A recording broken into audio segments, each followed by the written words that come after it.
जो मांसाहारी मानव है, आप में ज्यादातर मांसाहारी होगा। मांसाहारी लोग हाथ उठाओ भैया, डरे हाथ नहीं उठाता, इसमें डरने की क्या बात है भाई। शाकाहारी वाले हाथ नहीं, जो शाकाहारी खाली बाकी से भूखले रहता है सब, यानी सर्वाहारी वाला, सर्वाहारी वाला। अच्छा सर्वाहारी में थे तुम लोग, हाँ तो देखो तुम लोग सर्वाहारी वाले हो। तो जितने मांसाहारी हैं आप लोग, ऑनलाइन वाले आप लोग भी मांसाहारी शाकाहारी सब होंगे। शाकाहारी लोग की तो बात नहीं करते हैं भैया, शाकाहारी वाले लोग तो भाई शाकाहारी खा रहे हैं, उनको कोई समझाने की जरूरत नहीं, वो ठीक ठाक अपना खा रहे हैं। मांसाहारी लोगों को देखना, वो भले मांसाहारी हैं लेकिन जिस जानवर का मांस वो खा रहे हैं वो शाकाहारी होगा। गौर करना, वो जिस जानवर का मांस खाएंगे वो जानवर मांसाहारी होगा, शाकाहारी, मांसाहारी नहीं शाकाहारी। शेर मार के कोई नहीं खाएगा, भालू मार के नहीं खाएगा, खाएगा कुकुर मार के नहीं खाएगा। चाइना वाले के लिए छोड़ दो भैया, चाइना वाले तो खैर इसमें छोड़ो, वो अलग चीज है। चाइना वाले अलग है, वो सोच रहे आप वहां थे तो अपने बूढ़ बाबा दादा खा जाए सब, नहीं जाए दादा बूढ़ हो जाए तो पूछे दादा 8-9 सीटी गलेंगे आप। क्या बोलता है तू? दादा भात, दादा भात, दादा और चावल एक साथ मिला के दावत दे देगा, दादा भात। और बूढ़ आदमी जल्दी गलेगा नहीं ना। अब हम ही लोगों को गलाए तो कम से कम 10-12 सीटी लेंगे हम लोग, नहीं समझ में गया। आगे बढ़े तो आप गौर किए हैं, जो भी मांसाहारी लोग हैं वो मांस उसी जानवर का खाते हैं जो शाकाहारी रहता है। समझ में आ गया। बीफ बाबू, भारत बीफ का एक्सपोर्टिंग के मामले में ना हमारे भले बांग्लादेश हमसे आगे है। इलीगली भारत से जितने बड़े कैटल है, गाय भैंस हैं, इसे बांग्लादेश एक स्मगलर कर दिया जाता है, हिला दिया जाता है और वहां काट के दुनिया में बेच दिया जाता है। इतने चूंकि बांग्लादेशों के पास जितना भैंस गाय नहीं, उससे ज्यादा उसका मीट का व्यापार कर दे रहा है। नहीं समझ में आया। भारत से भी बीफ का एक्सपोर्ट बहुत ज्यादा होता है विदेशों में, विदेशों में तो बहुत ज्यादा खाता है सब ना।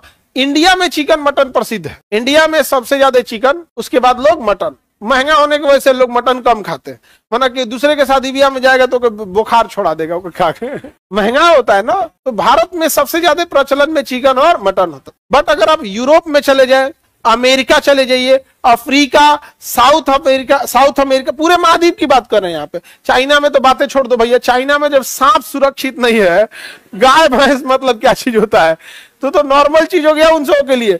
सांप, वहां जाओगे चाइना में खाने के लिए तो सांप का मुंडिया काट देगा, मुंडिया फेंक देगा और उस सांप को उल्टा करेगा, आपको गिलास दे देगा और के सामने उल्टा करेगा और उसमें चीनी डाल के उसका खून पिलाएगा। उन सबों को पता नहीं क्या लगता होगा, बहुत खतरनाक। समझना क्या? तुम लोग को तो इसका विरोध करना चाहिए कि नहीं करना चाहिए? तुम लोग को तो करना चाहिए। अब अपनी गोतनी गोतिया का तुम लोग साथ नहीं दोगी, बताओ।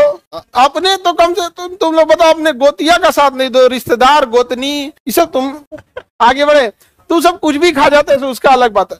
तो दुनिया में बीफ वगैरह बड़ी ज्यादा एक्सपोर्ट करते हैं सब, भारत वाली कंपनी भी भेज देते हैं यहाँ से काट उठ के वहां पे, तो उस एरिया में ज्यादा खाते पीते ऐसे उस वहां पे।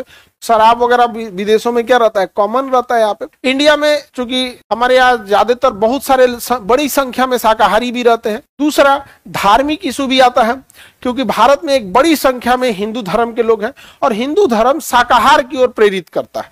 आप कहीं भी देखिएगा, शादी ब्याह हो जाए या फिर कोई भी धार्मिक अनुष्ठान होता है हिंदू धर्म में, तो वहां पे मांसाहार परोसा ही नहीं जाता है, चाहे वो कहीं पे भी। यहाँ पर समझ में गया। बलि प्रथा में भी देखिएगा, एक पक्ष कहता है बलि सही, एक पक्ष कहता है कि बलि गलत है, वो उनका विषय है, वो इसके एक्सपर्ट हैं लोग। तो शाकाहारी को क्यों ज्यादा लोग खाते हैं? क्योंकि बीमारी होने की संभावना सबसे कम होती है शाकाहारियों में। रीजन समझो, जो बीमारी को फैलाने वाले बाहरी बैक्टीरिया वायरस होते हैं सब ना, वो दोनों अलग होते हैं। पेड़ पौधे का अलग होता है, मानव का अलग होता है। इसलिए पेड़ पौधों की अगर बीमारी भी है तो उससे आपको होने वाली बीमारी आप में सर्वाइव नहीं कर पाएगा। जैसे आप घर में रह सकते हैं, आप 5 तल्ला की जगह 2 तल्ला में रह सकते हैं, झोपड़ी में सर्वाइव कर सकते हैं, जंगल में नहीं कर पाएंगे आप कल्पना करो कि आपको इस महल से निकाल के किसी की झोपड़ी में भेज दिया, सर्वाइव कर जाओगे, लेकिन छोड़ दिया जाए जंगल में तो नहीं कर पाओगे, परेशान हो जाएंगे वहां। उसी तरह जानवर, पेड़ पौधों में होने वाली बीमारी जब मानव में आती है तो सरवाइव नहीं कर पाती। इसलिए जब हम शाकाहारी खाते हैं तो पेड़ पौधों में भी बीमारियां लगती हैं, बट वो बीमारियां हमें उतने नहीं आती है। लेकिन जो जानवरों में बीमारी है वो मानव में इजीली ट्रांसमिट हो जाते हैं, इजी ट्रांसमिट हो जाते हैं सर। यही कारण है कि आप देखिएगा शाकाहारी जानवर ज्यादा दिन जिंदा रहेगा, मांसाहारी जानवर ज्यादा दिन जिंदा नहीं रहेगा। कुकुर उकुर को देखिए सड़ के मरेगा, सब सड़ जाएगा सब शरीर, वैसे खबड़िया सड़ा लेगा यहाँ, ऐसे ऐसे घूमते रहेगा। सही समझ में आ गया? यहाँ पे इधर उधर सड़ेगा तो चाट के सही कर लेता है इससे, समझा गया? उसके हमारे थूक में एंटीबायोटिक होती है, समझा गया कि नहीं गया? अब हम लोग के लिए हमारे लेवल का होता है, लाइसोजाइम होता है, वो उतना खतरनाक एंटीबायोटिक नहीं होता है, इसलिए छोटा बच्चा सब में ज्यादा लार टपकता है, वो किसी चीज को मुंह से पकड़ लेता है। इसलिए देखिएगा ना, कुछ उठाएगा, किसी का जूता उठाएगा करते रहेगा, आप जूता उठा के मुंह में डाल देगा, नहीं समझा गया? छोटा बच्चा सबको क्या पता है यहाँ पे, तो वो उसके लिए वही उसके लिए एंटीबायोटिक का काम करता है। तो कुत्ता वगैरह एक दूसरे को चाट के सही करता, अपना एरिया जहाँ पे चाटने भर का है, यहाँ कोनो काट लिया तो जइबे नहीं करेगा, वहां पे सड़ा लेगा, यहाँ पे देखिए ऐसे ऐसे भागेगा सब, एकदम सड़ा के एकदम सड़ जाएगा यहाँ पे, तो वो इन्फेक्शन ज्यादा हो जाते हैं।